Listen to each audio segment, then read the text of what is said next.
പിതാവിൻ്റെയും പുത്രൻ്റെയും പരിശുദ്ധാത്മാവിൻ്റെയും നാമത്തിൽ ആമേൻ. ഈശോ മിശിഹായ്ക്ക് സ്തുതി ഉണ്ടായിരിക്കട്ടെ. എല്ലാവരെയും ഗുഡ്നസ് ടിവിയുടെ വചനദീപ്തിയിലേക്ക് സന്തോഷപൂർവ്വം സ്വാഗതം ചെയ്യുന്നു.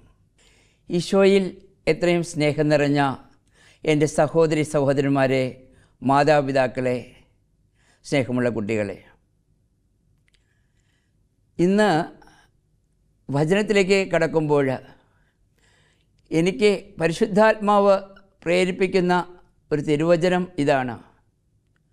വിശുദ്ധ ലൂക്കായുടെ സുവിശേഷം 23-ാം അധ്യായത്തിൽ 34-ാം തിരുവചനമാണ്.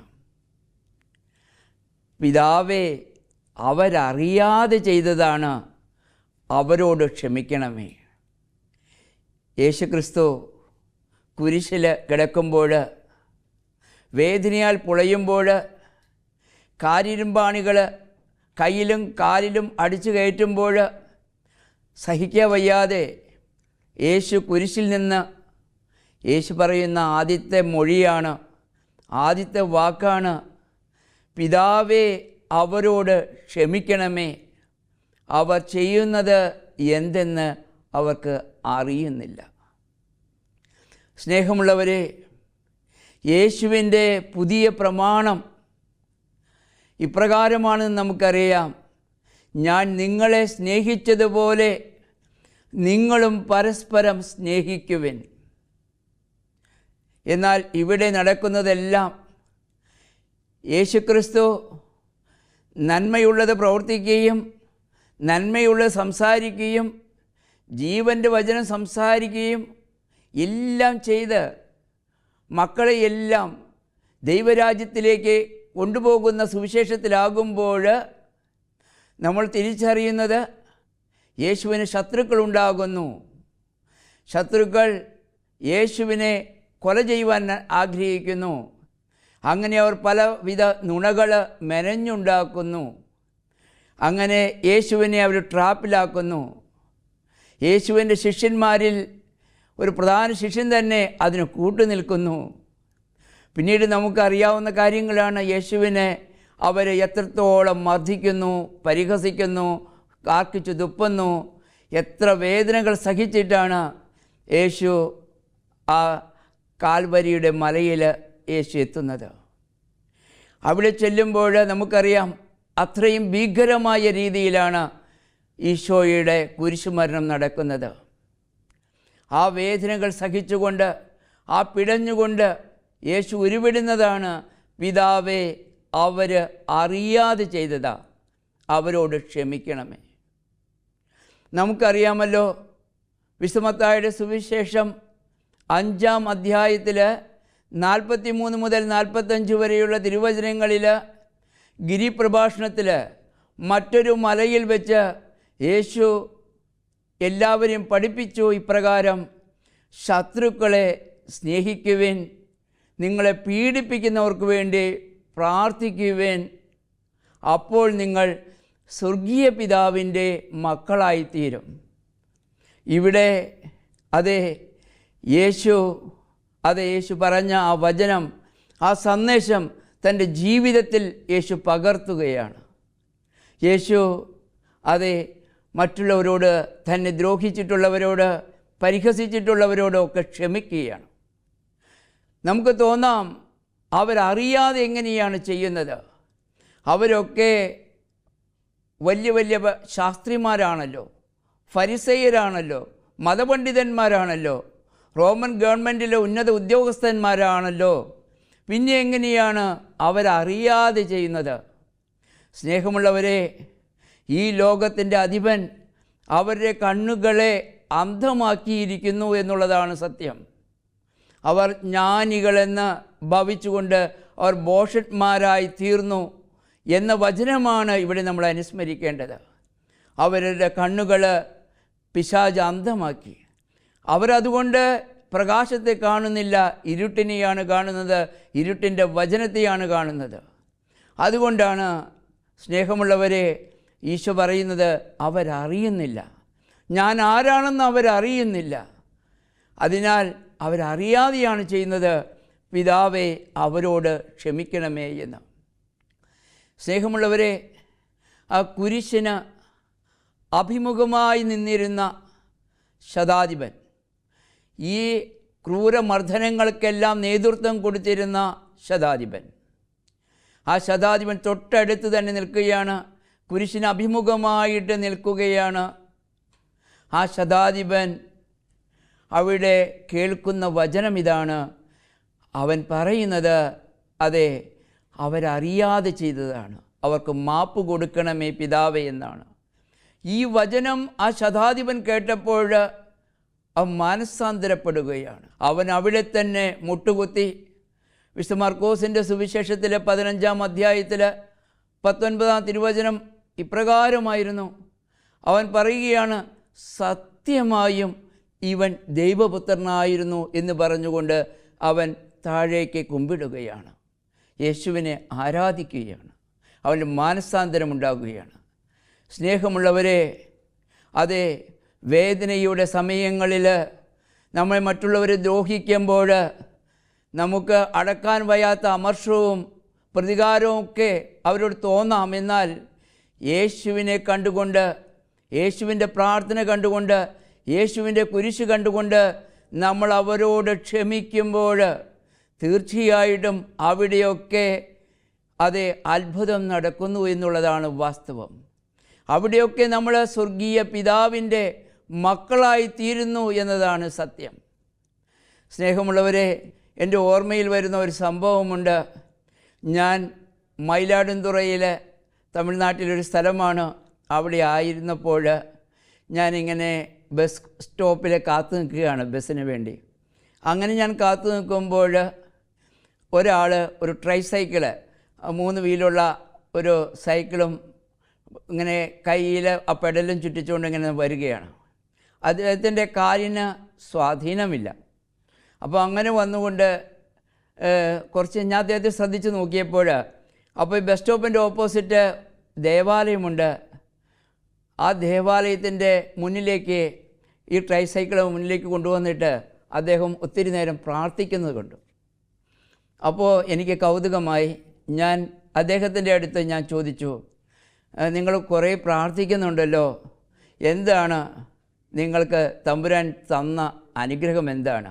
നിങ്ങളുടെ കാലുകൾക്ക് സ്വാധീനമില്ല, വളരെ ബുദ്ധിമുട്ടാണ്, എന്തിനാണ് നിങ്ങൾ പ്രാർത്ഥിക്കുന്നത് ഇത്രയും? അപ്പോൾ അദ്ദേഹം പറഞ്ഞു, എനിക്ക് ജീവൻ നൽകിയത് എൻ്റെ തമ്പുരാനാണ്. ഞാൻ ഇന്ന് ഇങ്ങനെ നിൽക്കുന്നത് എൻ്റെ ഈ തമ്പുരാനാണ്. ഞാനൊരു ഹൈന്ദവനായിരുന്നു ബ്രദറെ. പിന്നീട് അദ്ദേഹത്തിൻ്റെ ചരിത്രം അദ്ദേഹം പങ്കുവയ്ക്കുകയാണ്. സ്നേഹമുള്ളവരെ, അദ്ദേഹത്തിൻ്റെ ജീവിതത്തിലെ ഒരു വലിയ സംഭവം നടന്നു. അദ്ദേഹം നന്നായി സുഖമായിട്ട് വലിയ കുഴപ്പമില്ലാതെ ഒരു 2 സെൻറ്റ് സ്ഥലത്ത് താമസിച്ചുകൊണ്ടിരിക്കുകയായിരുന്നു. അദ്ദേഹത്തിന് ഭാര്യയുണ്ട്, 2 മക്കളുണ്ട്. പെട്ടെന്ന് അദ്ദേഹത്തിൻ്റെ കാലിന് സ്വാധീനം ഇല്ലാതെയായി. സ്ട്രോക്ക് വന്ന് കാലിന് സ്വാധീനമില്ലാതെയായി. പിന്നീട് മക്കളെ എന്നാലും അദ്ദേഹം ഇഡ്ഡലിയൊക്കെ അദ്ദേഹം പുറത്ത് കൊണ്ടുപോയി വിറ്റ് പൈസ ഉണ്ടാക്കി മക്കളെയൊക്കെ വളർത്തി പഠിപ്പിച്ച് വലുതാക്കി. അപ്പോൾ മൂത്ത മകൻ വർക്ക്ഷോപ്പിൽ ജോലി കിട്ടി. അങ്ങനെ ജോലി കിട്ടിക്കഴിഞ്ഞപ്പോൾ അദ്ദേഹം സന്തോഷിച്ചു.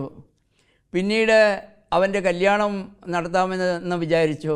അങ്ങനെ കല്യാണം നടത്താനായിട്ട് പൈസയ്ക്ക് വേണ്ടി അവരുടെ ആധാരം, ആ 2 സെൻറ്റുള്ള ആ വീടിൻ്റെ ആധാരം കൊണ്ടുപോയി ബാങ്കിൽ കൊണ്ടുപോയി പണയം വെച്ചു കല്യാണമൊക്കെ നടത്തി. എന്നാൽ ഈ സഹോദരി വീട്ടിൽ വന്ന് കയറി 1 മാസത്തിനുള്ളിൽ തന്നെ അവിടെ കലഹമായി, പ്രശ്നങ്ങളായി. ആ സഹോദരി പല സ്വാർത്ഥ കാര്യങ്ങൾ കൊണ്ടും വലിയ സുഖേച്ഛകൾ കൊണ്ടും പല കാര്യങ്ങൾ കൊണ്ടും ഭർത്താവിനെ ആ വീട്ടിൽ നിന്ന് അടർത്തിയെടുക്കുവാനായിട്ട് പരിശ്രമിച്ചു. അങ്ങനെ പല വഴക്കുകളും അവിടെ ഉണ്ടായി. അങ്ങനെ ഈ മകനും മൂത്ത മകനും ആ ഭാര്യയും കൂടി മറ്റൊരു സ്ഥലത്തേക്ക് പോവുകയാണ്, വേറെ വീട്ടിലേക്ക് പോവുകയാണ്. അപ്പോൾ ഇവരാകെ വിഷമിച്ചു പോയി. കാരണം ഇവർക്ക് പൈസ അടയ്ക്കാനായിട്ട് ബാങ്കിൽ നിന്ന് അവർക്ക് നോട്ടീസ് വരും, അവർക്ക് പൈസ അടയ്ക്കണം. വലിയ ബുദ്ധിമുട്ടാണ്. ഇവർക്ക് കാലിന് സ്വാധീനമില്ലാത്ത വ്യക്തിയാണ്. ഇദ്ദേഹത്തിൻ്റെ ഭാര്യയ്ക്കാണെങ്കിൽ 65 വയസ്സായി, ഇദ്ദേഹത്തിന് 70 വയസ്സോളം ഉണ്ട്. എന്തു ചെയ്യും? എങ്കിലും ഭാര്യ പറഞ്ഞു, ഞാൻ വെളുപ്പിന് 4 മണിക്ക് എഴുന്നേറ്റ് നിന്ന് ഇഡ്ഡലി ഉണ്ടാക്കി തരാം. നിങ്ങൾ കൊണ്ടുപോയി കൊടുക്കുക, ഇത് കൊടുത്ത് നമുക്ക് ജീവിക്കാം. അങ്ങനെ അവർ കഷ്ടപ്പെട്ട് അദ്ദേഹം ജീവിച്ചുകൊണ്ടിരിക്കുക. ഈ ഇഡ്ഡലി കൊടുത്ത് അദ്ദേഹത്തിൻ്റെ ഇഡ്ഡലിക്ക് സ്വാദ് ഏറെ ഉണ്ടായിരുന്നു. അതുകൊണ്ട് ആളുകളൊക്കെ ഒത്തിരി വാങ്ങുമായിരുന്നു. അങ്ങനെ ആ കുടുംബം അങ്ങനെ ജീവിച്ചു പോകുന്ന സമയത്താണ് ബാങ്കിൽ നിന്ന് 3 പ്രാവശ്യം പൈസ അടയ്ക്കാത്തത് കൊണ്ട് ജപ്തിക്ക് നോട്ടീസ് വന്നു. അപ്പോൾ ഈ ആധാരം അവരുടെ കയ്യിലാണല്ലോ, എന്തു ചെയ്യും? വേറെ വഴിയില്ല, വീട് വിറ്റ് പോകണം. അങ്ങനെ വന്നപ്പോൾ തകർന്ന ഹൃദയവുമായിട്ട് അദ്ദേഹം പോകുമ്പോൾ ഈ ദേവാലയത്തിൻ്റെ മുമ്പിലേക്ക് അദ്ദേഹം പോകുകയാണ്. ആ സമയത്ത് അവിടെ ഒരു ഇടവക വികാരി അച്ഛനുണ്ടായിരുന്നു. അദ്ദേഹത്തെ വിളിച്ചിട്ട് ചോദിച്ചു, എന്താണ്, സുഖമാണോ എന്ന് ചോദിച്ചതാണ്. അപ്പോൾ അദ്ദേഹം പൊട്ടിക്കരഞ്ഞുപോയി. അദ്ദേഹത്തിൻ്റെ സംഭവങ്ങളെല്ലാം, ജീവിതമെല്ലാം ആ വികാരി അച്ഛനോട് പറഞ്ഞു. ആ ഹൈന്ദവനെ അച്ഛൻ പറഞ്ഞു, വരൂ, പള്ളിയിലേക്ക് വരൂ എന്ന് പറഞ്ഞുകൊണ്ട് അകത്തേക്ക് കൊണ്ടുപോയി ആ സൈക്കിളോടെ അദ്ദേഹത്തിന് കയറ്റി അദ്ദേഹത്തിന് ഈശോയുടെ ആ കുരിശ് കാണിച്ചുകൊണ്ട് പറഞ്ഞു, അതെ, അവൻ ഒരു തെറ്റും ചെയ്തിട്ടില്ല, അവനൊരു പാപവും ചെയ്തിട്ടില്ല. അവൻ നിന്ദിച്ചപ്പോൾ അവൻ പകരം നിന്ദിച്ചില്ല, ഭീഷണിപ്പെടുത്തിയപ്പോൾ പകരം ഭീഷണിപ്പെടുത്തിയില്ല, പീഡനമേറ്റപ്പോഴും അവൻ അനങ്ങാതെ നിന്നു. നീതിയോടെ വിധിക്കുന്നവന് മുഴുവനായിട്ടും ഭാരമേൽപ്പിക്കുക ചെയ്തേ. എന്നിട്ട് അവൻ പറയുകയാണ്, ആ കുരിശിൽ കിടന്നുകൊണ്ട് പറഞ്ഞത്, അവരറിയാതെ ചെയ്തതാ, അവരോട് ക്ഷമിക്കണമേ എന്ന പ്രാർത്ഥനയാണ് ആ കുരിശു രൂപത്തിൽ നിന്ന് യേശു നടത്തിയത് എന്ന് അദ്ദേഹത്തിന് മനസ്സിലാക്കി കൊടുക്കുകയാണ്. സ്നേഹമുള്ളവരെ, അദ്ദേഹത്തിൻ്റെ കണ്ണുകളിൽ നിന്ന് കണ്ണുനീർ അടർന്ന് വീണു. അദ്ദേഹം പറഞ്ഞു, എനിക്ക് മകനോട് ഭയങ്കര ദേഷ്യമാണ്, പ്രതികാരമാണ്. കാരണം ഞങ്ങളെയൊക്കെ ഇങ്ങനെയൊക്കെ അവസ്ഥയിലാക്കിക്കൊണ്ട് അവൻ പോയല്ലോ, അവൻ്റെ ഭാര്യയുടെ വാക്ക് കേട്ട് അവൻ പോയല്ലോ, ഞങ്ങൾക്ക് ഇനി ആരുമില്ലല്ലോ, ഞാൻ ഇത്രയും നാളെ ഞാൻ പ്രതികാരത്തിലാണ്, ദേഷ്യത്തിലായിരുന്നു എന്ന് പറഞ്ഞപ്പോൾ അച്ഛൻ പറഞ്ഞു, അതെ, ഈശോ പറയുന്നു ക്ഷമിക്കുവാനായിട്ട്, ക്ഷമിച്ചവൻ സ്നേഹിക്കുവാനായിട്ട് യേശു പറയുകയാണ്. ഈശോ പറഞ്ഞതുപോലെ നിങ്ങൾ പ്രാർത്ഥിക്കുക, യേശുവിൻ്റെ ക്രൂശ് കണ്ട് നിങ്ങൾ പ്രാർത്ഥിക്കുക, അപ്പോൾ നിങ്ങൾക്ക് ക്ഷമിക്കാൻ സാധിക്കും. അവരറിയാതെ ചെയ്തതാ, അവരോട് ക്ഷമിക്കണമേ പിതാവേ. പിന്നീട് അദ്ദേഹം അവിടെ നിന്ന് പോയത് ഒരു പുതിയ മനുഷ്യനായിട്ടാണ്. അദ്ദേഹം പറഞ്ഞു, എൻ്റെ മകനോടുള്ള എല്ലാ വിരോധവും ഇവിടെ തീർന്നു പോയി, എല്ലാ വിഷമതകളും വഴക്കും വൈരാഗ്യവും പ്രതികാരവും ഒക്കെ ഇവിടെ തീർന്നു പോയി. ഞാൻ എൻ്റെ മകനെ സ്നേഹിക്കുന്നു, എൻ്റെ മകന് വേണ്ടി ഞാൻ പ്രാർത്ഥിക്കും ദിവസവും, അവൻ നന്നായി വരുവാൻ വേണ്ടി ഞാൻ പ്രാർത്ഥിക്കും. ഇനി ഒരാളോടും അവനെപ്പറ്റി യാതൊരു കുറ്റവും ഞാൻ പറയുകയില്ല എന്ന് പറഞ്ഞുകൊണ്ട് അന്ന് മുതൽ ആ കുടുംബം, അദ്ദേഹവും അദ്ദേഹത്തിൻ്റെ ഭാര്യയും ഒക്കെ അവന് വേണ്ടി പ്രാർത്ഥിക്കുകയാണ്, ദിവസവും പ്രാർത്ഥിക്കും. സ്നേഹമുള്ളവരെ, ഒരു 28 ദിവസം കഴിഞ്ഞപ്പോഴേക്കും അദ്ദേഹം പറയുകയാണ്, മകനും മകൻ്റെ ഭാര്യയും തിരിച്ചു വരികയാണ്. മകനും മകൻ്റെ ഭാര്യയും തിരിച്ചു വന്നിട്ട് അപ്പൻ്റെ കാൽ കീഴിൽ ആ മകൻ വീഴുന്നു, അമ്മയുടെ കാൽ കീഴിൽ ആ സഹോദരി വീഴുന്നു. അവർ മാപ്പിന് വേണ്ടി യാചിക്കുക, കണ്ണുനീരൊഴുക്കുക. അങ്ങനെ ആ കുടുംബം ഒരു സ്വർഗീയ കുടുംബമായി മാറി. ഇന്ന് വളരെ സന്തോഷത്തിലാണ് അദ്ദേഹം ആ വഴി പോകുമ്പോഴൊക്കെ ഇവിടെ വന്നിട്ട് അവിടെ നന്ദി പറഞ്ഞ് ഒരു 10 മിനിറ്റ് നിൽക്കും. എൻ്റെ കുടുംബത്തെ എന്നെ രക്ഷിച്ച ഈശോനെ തമ്പുരാന് നന്ദി, ക്രൂശിത രൂപത്തിന്, ക്രൂശിതനായ യേശുവിന് നന്ദി എന്ന് പറഞ്ഞുകൊണ്ട് അദ്ദേഹം അവിടെ നിൽക്കും. സഹോദര, ഇതാണ് സംഭവിച്ചത്. പക്ഷേ ഞാൻ അന്ന് പ്രതികാരത്തോടെ തന്നെ ജീവിച്ചിരുന്നെങ്കിൽ, വൈരാഗ്യത്തോടെ തന്നെ ജീവിച്ചിരുന്നെങ്കിൽ ഞാൻ തന്നെ നശിക്കുമായിരുന്നു, ഞങ്ങൾ കുടുംബം നശിക്കുമായിരുന്നു, എല്ലാം പോകുമായിരുന്നു. എന്നാൽ ആ വികാരി അച്ഛൻ ഒരു ദൈവദൂതനെ പോലെ എനിക്ക് യേശുവിനെ പറ്റി പറഞ്ഞു തന്നു, യേശുവിൻ്റെ വചനം പറഞ്ഞു തന്നു. അത് എൻ്റെ ഹൃദയത്തിൽ ആഴമായി പതിഞ്ഞു. അതാണ് ഞാൻ പ്രാവർത്തികമാക്കിയത്. സ്നേഹമുള്ളവരെ, അതെ, പിതാവേ, അവരോട് ക്ഷമിക്കണമേ, അവർ ചെയ്യുന്നത് എന്തെന്ന് അവരറിയുന്നില്ല. സ്നേഹമുള്ളവരെ, നമുക്കറിയാമല്ലോ, ഈ പ്രാർത്ഥന, യേശുവിൻ്റെ ഈ പ്രാർത്ഥനയാണ് അപ്പസ്തോല പ്രവർത്തനങ്ങളിൽ 7-ാം അധ്യായത്തിൽ 54 മുതൽ 60 വരെയുള്ള തിരുവചനങ്ങൾ നമ്മൾ വായിക്കുമ്പോൾ കാണുന്നുണ്ട്. സ്തെഫാനോസ് പ്രാർത്ഥിക്കുന്നത് ഇപ്രകാരം തന്നെയാണ്. അദ്ദേഹത്തിനെ കല്ലുകൾ എറിഞ്ഞ് കൊല്ലുകയാണ്. എന്തിനു വേണ്ടി? പറഞ്ഞു, യേശുവാണ് ദൈവപുത്രൻ. ആ യേശുവിനെ നിങ്ങൾ കല്ലെറിഞ്ഞ് നിങ്ങൾ കുരിശിൽ തറച്ച് നിങ്ങൾ കൊന്നു. നിങ്ങൾ യേശുവിനെ അത്ര നീചമായ രീതിയിൽ യേശുവിനെ നിങ്ങൾ വധിച്ചു. നിങ്ങൾ ചെയ്തത് തെറ്റാണ്. അതുകൊണ്ട് യേശുവാണ് ദൈവത്തിൻ്റെ പുത്രൻ, യേശുവാണ് രക്ഷകൻ. ആകാശത്തിനും ഭൂമിയുടെ നടുവിൽ രക്ഷയ്ക്കായിട്ടുള്ള ഒരു നാമമാണ് യേശു എന്ന നാമം എന്ന് പറഞ്ഞപ്പോൾ അവർക്ക് സഹിക്കാൻ സാധിച്ചില്ല. അവർ കോപക്രാന്തരായി വന്ന് അവർ കല്ലുകളെടുത്ത് അദ്ദേഹത്തെ എറിഞ്ഞു കൊല്ലുകയാണ്. ആ സമയത്ത് നമ്മൾ വായിക്കുന്നുണ്ട്, അദ്ദേഹം സ്വർഗത്തിലേക്ക്, ആകാശത്തിലേക്ക് അദ്ദേഹം കരങ്ങൾ ഉയർത്തിക്കൊണ്ട്, കണ്ണുകൾ ഉയർത്തിക്കൊണ്ട് പ്രാർത്ഥിക്കുന്നത് ഇപ്രകാരമാണ്: പിതാവേ, ഈ പാപം അവരുടെ മേൽ ആരോപിക്കരുതേ. അദ്ദേഹത്തിൻ്റെ കല്ലുകൾ കൊണ്ട് ശരീരമാകെ മുറിഞ്ഞ് വേദനിക്കുന്നുണ്ട്, ചോര വലിക്കുന്നുണ്ട്. പക്ഷേ ഇതിലേക്കൊന്നും അദ്ദേഹം നോക്കുന്നില്ല. അദ്ദേഹം നോക്കുന്നത് ദൈവത്തിലേക്കാണ്. നാം വായിക്കുന്നുണ്ട്, അവിടെ സ്വർഗം തുറന്നിരിക്കുന്നതും അവിടെ ദൈവത്തിൻ്റെ മഹത്വം ദർശിക്കുന്നതും നമ്മൾ വായിക്കുന്നുണ്ട്. പിതാവിൻ്റെ വലതുഭാഗത്ത് പുത്രൻ നിൽക്കുന്നതും സ്തെഫാനോസ് കാണുകയാണ്. അങ്ങനെ കണ്ടതിന് ശേഷമാണ് അദ്ദേഹം മരണത്തിലേക്ക് നീങ്ങുന്നത്. സ്നേഹമുള്ളവരെ, എന്തൊരു വലിയ സൗഭാഗ്യമായ മരണമാണ്! സ്വർഗത്തിൻ്റെ മഹത്വം ദർശിക്കുക, ദൈവപിതാവിനെ ദർശിക്കുക, അത് പുത്രൻ നിൽക്കുന്നതായിട്ട് കാണുക, ഇത്രയും വലിയ കാര്യമാണ്. അതെ, പിതാവേ, കുറ്റം അവരുടെ മേൽ ആരോപിക്കരുതേ എന്ന പ്രാർത്ഥന, യേശുവിൻ്റെ പ്രാർത്ഥനയാണ് ഇവിടെ ഉരുവിടുന്നത്. നമുക്കറിയാമല്ലോ, മരിയാഗുരുത്തിയെ എടുക്കുമ്പോൾ, മരിയാഗുരുത്തി 1902 ജൂലൈ 5 ആണ് അവൾക്ക് കത്തിക്കുത്തേൽക്കുന്നത്. അലക്സാണ്ടർ എന്ന് പറയുന്ന ഒരു യുവാവിൽ നിന്ന്, ഒരു ധനികനായ യുവാവിൽ നിന്ന്, അവരുടെ അടുത്തുള്ള അവരുടെ വീട്ടിൽ തന്നെ, ചെറിയൊരു വീട്ടിൽ, ചായ്പയിലാണ് ഇവർ താമസിക്കുന്നത്. വളരെ കഷ്ടപ്പെട്ട് ജീവിക്കുന്നവരാണ് ഇവർ. പക്ഷേ അദ്ദേഹത്തിൻ്റെ ആ ധനികനായ ആ പണക്കാരൻ്റെ മകന് അലക്സാണ്ടറിന് മരിയാഗുരുത്തിയെ പാപത്തിന് പ്രേരിപ്പിക്കണം, അവൻ്റെ കാര്യം സാധിക്കണം. അതിനുവേണ്ടി പരിശ്രമിച്ചപ്പോൾ അവൾ പറഞ്ഞു, ഞാൻ പാപം ചെയ്യുകയില്ല എന്ന് പറഞ്ഞു. അവൻ പല പ്രാവശ്യം അവളെ കുത്തി. അങ്ങനെ അവൾ വേദന കൊണ്ട് പിടയുകയാണ്. ആശുപത്രിയിൽ ആക്കുകയാണ്. ജൂലൈ 5 അവൾ പറഞ്ഞു, വൈദികനെ കൊണ്ടുവരിക. ആ വൈദികനോട് അവൾ പറയുന്നത് ഇപ്രകാരമാണ്. അവൾ പറയുന്നത്, ഞാൻ അലക്സാണ്ടറോട് ക്ഷമിക്കുന്നു, അവൻ മാനസാന്തരപ്പെടുക തന്നെ വേണം, അവനെ എനിക്ക് സ്വർഗത്തിൽ കാണണം എന്ന് പറഞ്ഞുകൊണ്ടാണ് പിറ്റേ ദിവസം ജൂലൈ 6 അവൾ മരണപ്പെടുന്നത്. ജൂലൈ 6 മരിയാഗുരുത്തിയുടെ തിരുനാൾ നമ്മൾ കൊണ്ടാടുന്നത്.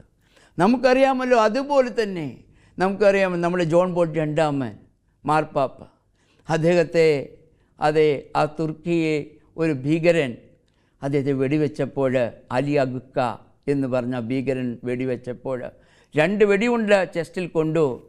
അദ്ദേഹം അവിടെ ഇരുന്നു കൊണ്ട് മാതാവിനോട് പ്രാർത്ഥിച്ചു. അതിനുശേഷം അത്ഭുതകരമായിട്ട് എല്ലാവരും പ്രാർത്ഥനയാലും മാർപ്പാപ്പ ആ മരണത്തിൽ നിന്ന് രക്ഷപ്പെട്ടു. അതിനുശേഷം വർഷങ്ങൾക്ക് ശേഷം മാർപ്പാപ്പ ജയിലിൽ പോയിട്ട് ഈ കൊലയാളിയെ കാണുകയാണ്. അവന് മാപ്പ് കൊടുക്കുകയാണ്. അവൻ കണ്ണുനീരോടെ മാർപ്പാപ്പയുടെ കാലുകളിൽ വീഴുകയാണ്. സ്നേഹമുള്ളവരെ, നമുക്കറിയാം, ഗ്രഹാം സ്റ്റെയിൻസ് ഒറീസയിലെ കുഷ്ഠരോഗികൾക്ക് ഒക്കെ സേവനം ചെയ്യുന്നതാണ് അവരുടെ കുടുംബം. ആസ്ട്രേലിയയിൽ നിന്നും മിഷണറിയാണ് അവൻ. അദ്ദേഹത്തിൻ്റെ കുടുംബം ഗ്ലാഡിസ് 2 മക്കളായിട്ട് താമസിക്കുക. കുഷ്ഠരോഗികൾക്ക് വേണ്ടി ഒരുപാട് കഷ്ടപ്പെട്ട് ജോലി ചെയ്തിരുന്നതാണ്. മരുന്നുകൾ കൊടുക്കുകയും നോക്കുകയും എല്ലാം ചെയ്തുകൊണ്ടിരുന്നവരാണ്. അവരെ ധാരാ സിംഗ് എന്ന് പറഞ്ഞ ഒരു ഭീകരൻ നമുക്കറിയാവുന്ന പോലെ പെട്രോൾ ഒഴിച്ച് കത്തിച്ച് ജീവനോടെ കത്തിച്ച് കളഞ്ഞു. ഗ്രഹാം സ്റ്റെയിൻസിനെയും 2 മക്കളെയും. ഗ്ലാഡിസും വേറെ പെൺകുട്ടിയും അതിൽ നിന്ന് രക്ഷപ്പെട്ടു. സ്നേഹമുള്ളവരെ, ആ സംഭവം നടന്ന് 1999 അന്ന് എല്ലാവരും ഞെട്ടിപ്പോയി. പക്ഷേ അദ്ദേഹത്തിൻ്റെ ഭാര്യ TV-യിൽ പറഞ്ഞ മീഡിയയോട് പറഞ്ഞ കാര്യമാണ് ഏറെ ഞെട്ടിച്ചത്.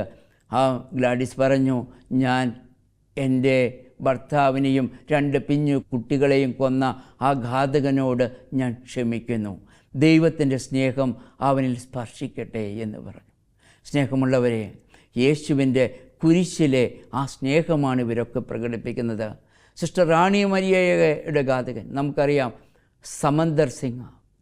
അതെ, നമുക്കറിയാവുന്നതാണ്. ആ സഹോദരിമാർ, റാണി മരിയയുടെ സഹോദരിമാർ അവരോട് ക്ഷമിച്ചു. അവരുടെ വീട്ടുകാർ, റാണി മരിയയുടെ വീട്ടുകാർ ഈ കൊലയാളിയോട് ക്ഷമിച്ചപ്പോൾ അവനിൽ മാനസാന്തരമുണ്ടായി. അവനും അതേ ദൈവത്തെ കണ്ടുകൊണ്ട് ക്രിസ്തുവിനെ ദർശിച്ചുകൊണ്ട് അവനും ജീവിക്കുകയാണ്.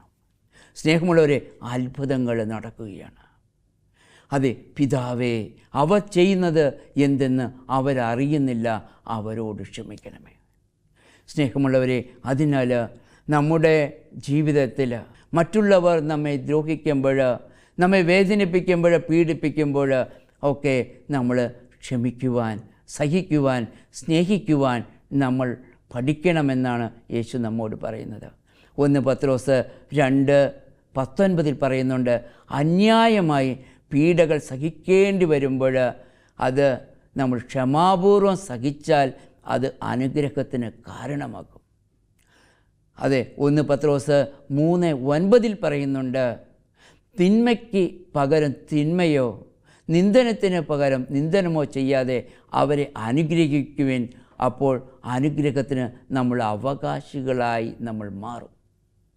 സ്നേഹമുള്ളവരെ, അതുകൊണ്ട് പത്രോസ്ലീഹ നമ്മോട് പറയുന്ന പ്രകാരമാണ്, ക്രിസ്തു നമുക്ക് വേണ്ടി സഹിക്കുകയും നമ്മൾ അനുകരിക്കുന്നതിന് വേണ്ടി നമുക്കൊരു മാതൃക നമുക്ക് നൽകുകയും ചെയ്തിരിക്കുന്നു. അതുകൊണ്ട് നമ്മൾ ആ യേശുവിനെ കണ്ടുകൊണ്ട് മറ്റുള്ളവരോട് ക്ഷമിക്കുവാൻ, അവരെ സ്നേഹിക്കുവാൻ നമുക്ക് പഠിക്കണം. ആ കുരിശിലെ പ്രാർത്ഥന, അതാണ് നമ്മുടെ മുമ്പിൽ, നമ്മുടെ ഹൃദയത്തിൽ വരേണ്ടത്. അവരറിയാതെ ചെയ്തതാണ്, അവരോട് ക്ഷമിക്കണമേ. എത്ര വലിയ ഭീകരനായാലും, നമ്മെ ദ്രോഹിച്ചിട്ടുള്ള വ്യക്തിയായാലും, വേദനിപ്പിച്ചിട്ടുള്ള വ്യക്തിയാണെങ്കിലും, മുറിപ്പെടുത്തിയിട്ടുള്ള വ്യക്തിയാണെങ്കിലും, അതെ, ഈശോയുടെ ഈ പ്രാർത്ഥന നമ്മൾ ധ്യാനിച്ചാൽ നമുക്കൊക്കെ ക്ഷമിക്കുവാനുള്ള ശക്തി കിട്ടും. അതിനായി ദൈവം നമ്മെ അനുഗ്രഹിക്കട്ടെ. യേശുവേ നന്ദി, യേശുവേ സ്തുതി. ഹല്ലേലൂയ.